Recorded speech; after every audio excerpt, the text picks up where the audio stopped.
What's up, Legends? Welcome back to the channel. Today we're talking Black Ops 7 Zombies. Specifically, we're still in the beta build of this, and I do think things will change going into launch, but what I wanted to discuss today was specifically in regards to actually upgrading your loadout weapon as quickly as possible. And if you guys have been playing this, you might feel like Salvage is a little bit more scarce and you're not getting upgraded quite as quickly, and you may even feel like your points aren't going nearly as far.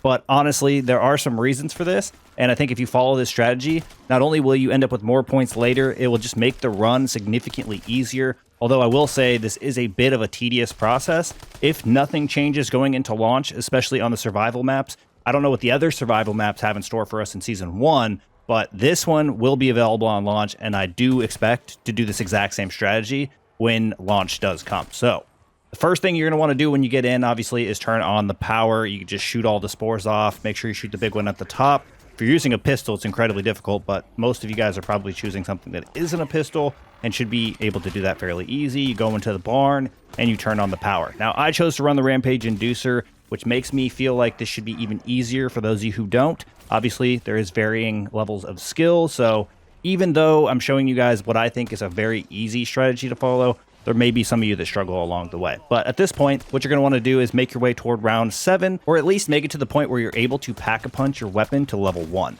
Now, the reason this is important is because you're going to want to at least have that extra damage, and obviously it does double your mag size sometimes and even make a larger reserve, which is beneficial as well. It is going to cost you 1,000 at this point, but you're going to need that extra damage to get you through the next few rounds as we build up the salvage to then be able to upgrade your rarity a lot faster. Now, in comparison to my runs previous to starting this strategy, it's a night and day difference on when I actually got the upgrades. Like, I think in this run, I ended up with Legendary before I even fought the first bear, which was round 16.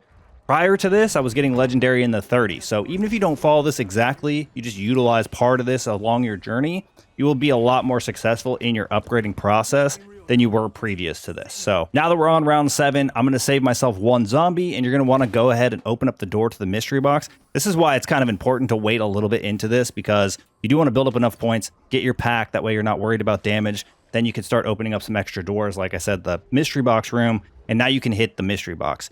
To the right of the barn is a little dumpster, trash can, bin, whatever you guys want to call it, that you can melee, and it opens up. Its name is Chompy, and you can actually feed it stuff. Specifically, you're going to want to be feeding it weapons, and in the earlier rounds, the reason why this is so beneficial is because you can go over to the mystery box. It costs 950 essence to get a weapon out of that. It's going to give you a random rarity out of it, and determined based on that rarity will be the amount of salvage that Chompy gives you when you feed it to him.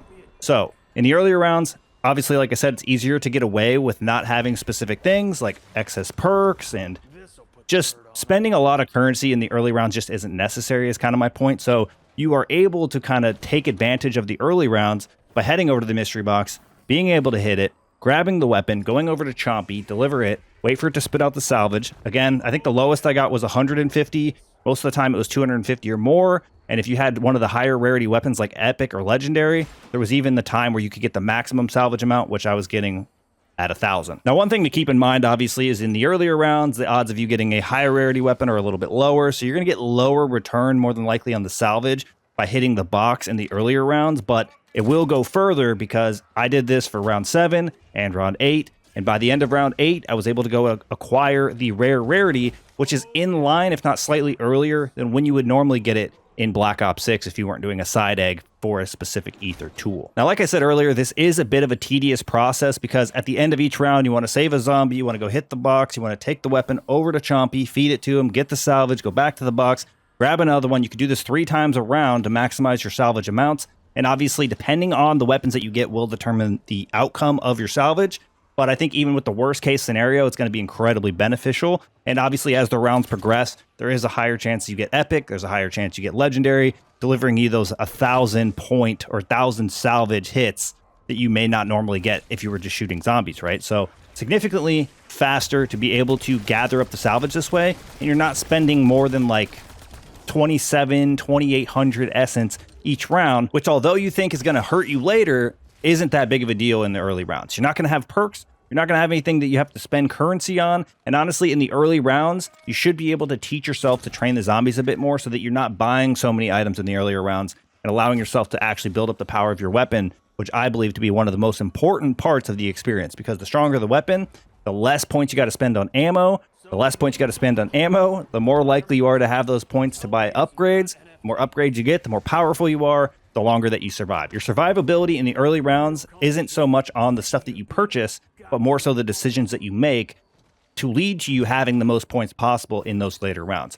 So, main reason that I'm saying that you want to go for this rarity system, try to get as many rarity tools knocked out as early as possible, is because at Pack-a-Punch level 1 and Legendary, I was absolutely able to destroy the first bear, the second bear. I mean, I went pretty far with only the Pack-a-Punch level 1 and Legendary, which allowed me to build a significant amount more points, because instead of spending a ton of currency for those Pack-a-Punch upgrades, which are damage increases as well, I'm taking advantage of that other system, which we have is Salvage, getting myself the Salvage buildups through Chompy, being able to upgrade my damage, which in turn allows me to have a bit more to work with when I do have those points. I'm not buying ammo continuously because my weapon is actually upgraded. I'm not forced to go get Pack-a-Punch level 2 that's 2.5xing my ammo price. I'm not having a lot of those issues. I'm not forced to get Pack 3, which makes our ammo price 5,000. You can just push yourself a lot further in the rounds without having to make those drastic decisions that overall affect the amount of points that you will have.